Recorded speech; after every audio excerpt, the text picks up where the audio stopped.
आज हम स्टडी करेंगे रिलेटिव स्टेबिलिटी ऑफ अरेनियम आयन। हमारे पास ये तीन अरेनियम आयन के स्ट्रक्चर आ जाते हैं।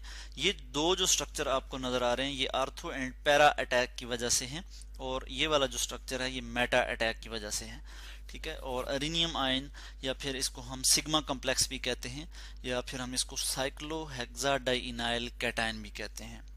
तो ये किस तरह से आर्थो एंड पैरा अटैक के नतीजे में हमारे पास ये स्ट्रक्चर आते हैं या ये अरेनियम आयन आते हैं, और किस तरह से ये मेटा अटैक के नतीजे में ये अरेनियम आयन आता है, तो ये हम अभी यहाँ पे डिस्कस कर लेते हैं। और इसकी अब स्टेबिलिटी की भी हम यहाँ पे बात कर लेंगे। तो इसके लिए मैं आपको यहाँ पे दिखा देता हूँ कि हमारे पास एक मोनो सब्सटीट्यूटेड बेंजीन है। ये मैं यहाँ पे स्ट्रक्चर आपको दिखा देता हूँ, मोनो सब्सटीट्यूटेड बेंजीन। तो यहाँ पे क्या होगा, हमने इससे पहले भी पढ़ा हुआ है कि जो एरोमेटिक इलेक्ट्रोफिलिक सब्स्टिट्यूशन रिएक्शन होते हैं वो किस में होते हैं जी, बेंजीन में होते हैं या बेंजीन लाइक कंपाउंड में होते हैं, या हम इसको इस तरह से कहते हैं कि बेंजीन या benzene like compound aromatic electrophilic substitution reaction show करते हैं। एक पावरफुल इलेक्ट्रोफाइल जनरेट होता है, मैं इसको यहाँ पे इस तरह से लिखूंगा।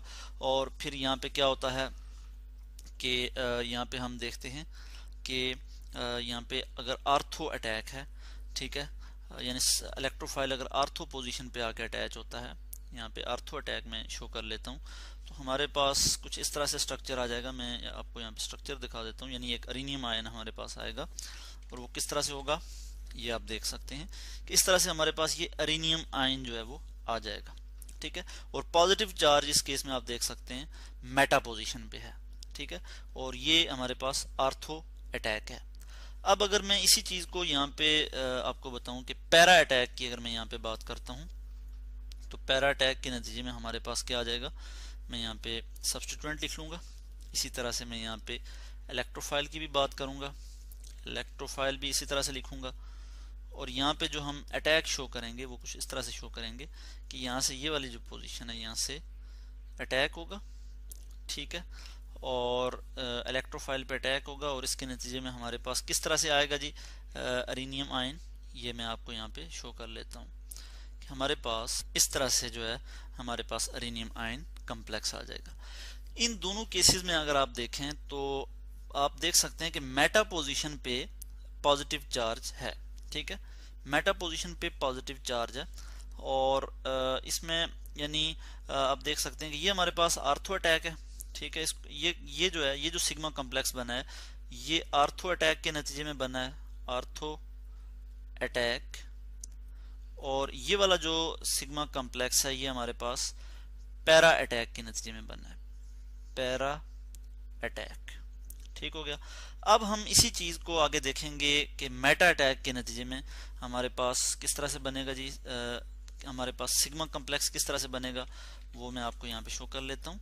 ये है जी हमारे पास एक substituent mono substituted benzene, sorry ये हमारे पास मोनो सब्स्टिट्यूटेड बेंजीन है, और इसमें हम यहाँ पे देखते हैं कि एक इलेक्ट्रोफाइल है जी, ये इलेक्ट्रोफाइल है। अब क्या होगा इसमें कि जो है इस केस में हमारे पास मेटा अटैक होगा, यानी कि जो सब्स्टिट्यूएंट है वो मेटा पोजीशन पे आके अटैच होगा। इस चीज को मैं इस तरह से यहाँ पे शो कर लूंगा, और मैं आपको यहाँ पे एक स्ट्रक्चर शो कर लेता हूँ। इस स्ट्रक्चर में आप देख सकते हैं कि ये जो पॉजिटिव चार्ज है अब ये आर्थो पोजीशन पे है। ठीक है, और ओवरऑल हम अटैक की बात करें तो इसमें मेटा अटैक के नतीजे में ये सिग्मा कम्प्लेक्स बना है, या फिर हम कहते हैं अरेनियम आयन बना है। अब इन तीनों की हम स्टेबिलिटी की बात करेंगे कि कौन जो है वो ज्यादा स्टेबल है। तो उसके लिए हम देखेंगे जी, सबसे पहले हम देखेंगे आर्थो अटैक को, और आर्थो अटैक के नतीजे में जो हमारे पास अरेनियम आयन बना है इसके हम रेजोनेंस स्ट्रक्चर की बात करेंगे। यहाँ पे हम इसके रेजोनेंस स्ट्रक्चर की बात करते हैं कि ये हमारे पास आर्थो अटैक के नतीजे में जो अरेनियम आयन बना है, इसके अगर हम रेजोनेंस की बात करें तो रेजोनेंस कुछ इस तरह से होगी। मैं यहाँ पे इसके स्ट्रक्चर आपको शो कर लूंगा कि यहाँ पे एक और स्ट्रक्चर मैं यहाँ पे इस तरह से शो करूंगा। एक्चुअली इसमें होगा क्या कि अब ये जो पॉजिटिव चार्ज है ये क्या होगा कि यहाँ से जब ये इलेक्ट्रॉन यहाँ शिफ्ट होंगे तो क्या होगा कि यहाँ पे डबल बॉन्ड आ जाएगा। किस तरह से, ये वाला बॉन्ड चूंकि खत्म हो जाएगा, यहाँ पे पॉजिटिव चार्ज आ जाएगा और यहाँ पे डबल बॉन्ड आ जाएगा। मैं इस चीज को यहाँ पे शो कर लूंगा, इस तरह से यहाँ पे डबल बॉन्ड आ गया है। तो यानी यहाँ से ये इलेक्ट्रॉन, ये वाले पाई बॉन्ड यहाँ शिफ्ट हुआ और इधर पॉजिटिव चार्ज आ गया।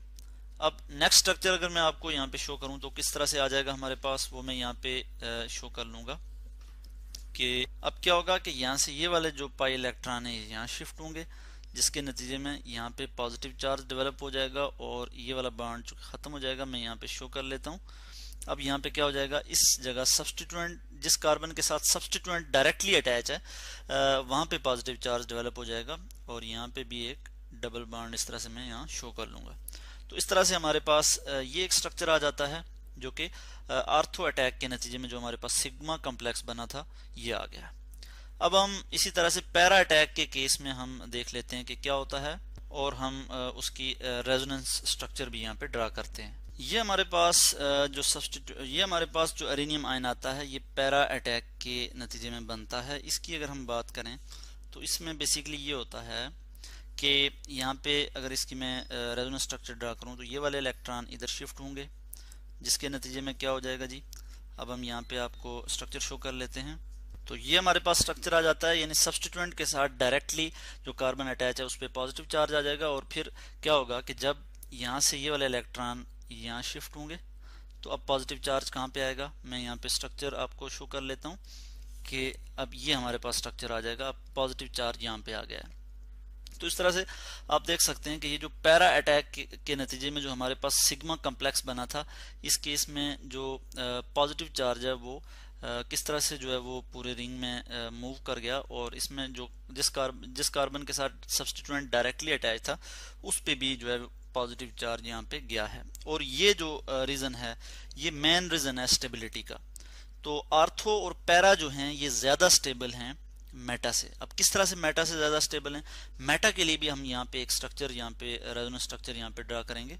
ये हमारे पास जो अरेनियम आयन या सिग्मा कॉम्प्लेक्स जो आ जाता है ये मेटा अटैक की वजह से आ जाता है।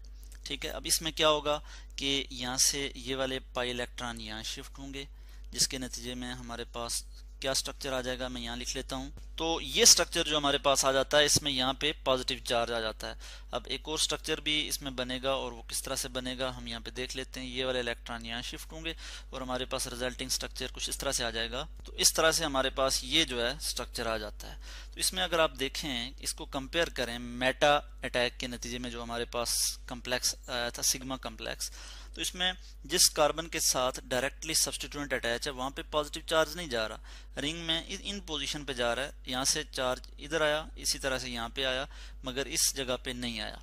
एक तो ये चीज स्टेबिलिटी पे इफेक्ट करती है, यानी कि आर्थो और पैरा मोर स्टेबल हैं। आर्थो और पैरा अटैक के नतीजे में बनने वाले जो सिग्मा कम्प्लेक्स हैं वो ज़्यादा स्टेबल हैं देन मेटा अटैक के नतीजे में जो बनने वाला सिग्मा कम्प्लेक्स है उससे। तो अगर यहाँ पे सब्स्टिट्यूएंट जो है वो ortho para directing group attach हो तो वो क्या करेगा, वो स्टेबलाइज करेगा, यानी इलेक्ट्रॉन देगा रिंग को।